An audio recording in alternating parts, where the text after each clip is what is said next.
Il y a d'autres mesures qui peuvent être prises pour limiter la propagation du coronavirus au Cameroun. Ce qui est important, c'est de se dire que dans cette épidémie, ce qu'on veut éviter, c'est de saturer le système de soins. Donc on ne veut pas qu'il y ait un pic de malades qui arrivent dans des services hospitaliers avec pour certains des difficultés et donc la nécessité de devoir choisir entre un ou un autre, donc de devoir faire ce choix qu'en médecine on n'aime pas beaucoup. Donc éviter le pic, c'est de faire en sorte que ce pic se transforme en courbe. On parle souvent d'aplatir la courbe, d'où toute la notion de ces mesures de distanciation sociale. Ce qu'on peut faire de plus aussi, c'est d'améliorer ou diminuer le séjour hospitalier des patients malades pour permettre à la plupart des patients de se rétablir rapidement. Et dans ce sens, beaucoup d'études ont été effectuées avec différents médicaments. Mais la plupart des résultats ne sont pas concluants. Il n'y a pas de bénéfice pour la plupart des antiviraux utilisés. Tout récemment, une étude a été rapportée par des chercheurs marseillais. Cette étude utilise un médicament qui est déjà connu. C'est un médicament auparavant anciennement utilisé pour le traitement du paludisme, la chloroquine. Et dans cette étude, les auteurs utilisent une forme particulière qui s'appelle hydroxychloroquine ou plaquenil. Et cette étude a montré que chez les patients atteints de coronavirus, comparé aux patients qui ne recevaient pas le médicament, l'excrétion virale était de durée plus courte et la diminution de la quantité de virus était beaucoup plus rapide dans le groupe de patients traités. C'est une étude qui est ouverte.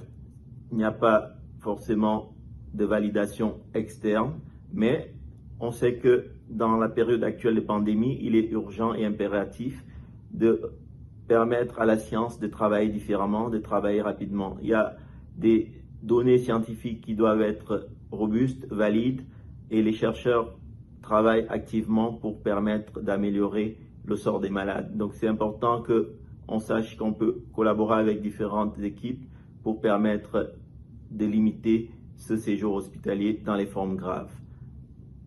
Ce n'est pas un médicament que les patients devraient se procurer au domicile, traité. Il faut qu'on se dise que ça reste dans un contexte d'études cliniques qui doivent être contrôlées. L'autre mesure qui pourrait être faite, c'est une mesure un peu plus politicienne parce que cette crise démontre, met à nu l'importance pour les politiques d'écouter leur peuple. On a vu en France comment les médecins étaient courroucés malgré leurs consignes. Le gouvernement a été jusqu'à maintenir les élections. Et ici, je voudrais attirer l'attention de M. Paul Biya qu'il doit donner l'exemple à son peuple, qu'il doit décider d'annuler les élections dans le Nozo, qu'il doit parler à son peuple, montrer à son peuple comment laver les mains au robinet, montrer à son peuple comment laver les mains dans une calebasse. Ce n'est pas tout le monde au Cameroun qui a accès à l'eau potable du robinet. Expliquer à son peuple qu'est-ce qu'il envisage faire pour toutes les populations qui n'ont pas accès à l'eau courante, quelles sont les mesures faire pour tous ceux qui n'ont pas accès à un savon.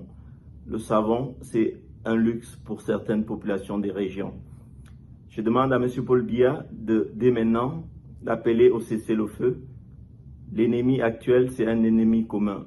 Il doit appeler au cessez-le-feu avec les populations du nord-ouest et sud-ouest où la guerre dure depuis 3 ans. Il faut que cette situation de crise sanitaire soit une opportunité magique de réconciliation et qu'on saisisse cette opportunité pour permettre au peuple camerounais dans son ensemble de se mettre autour de la même table, de se mettre ensemble pour reconstruire un Cameroun nouveau.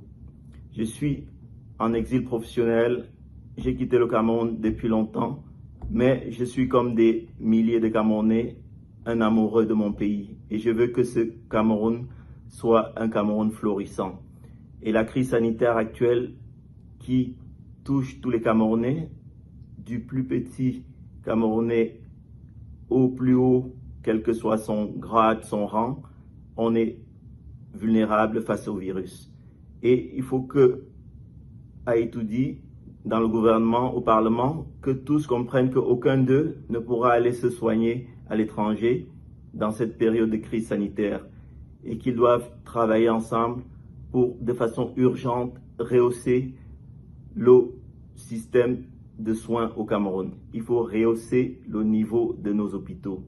Il faut qu'on pense à aider la population à mériter des hôpitaux dignes de ce nom.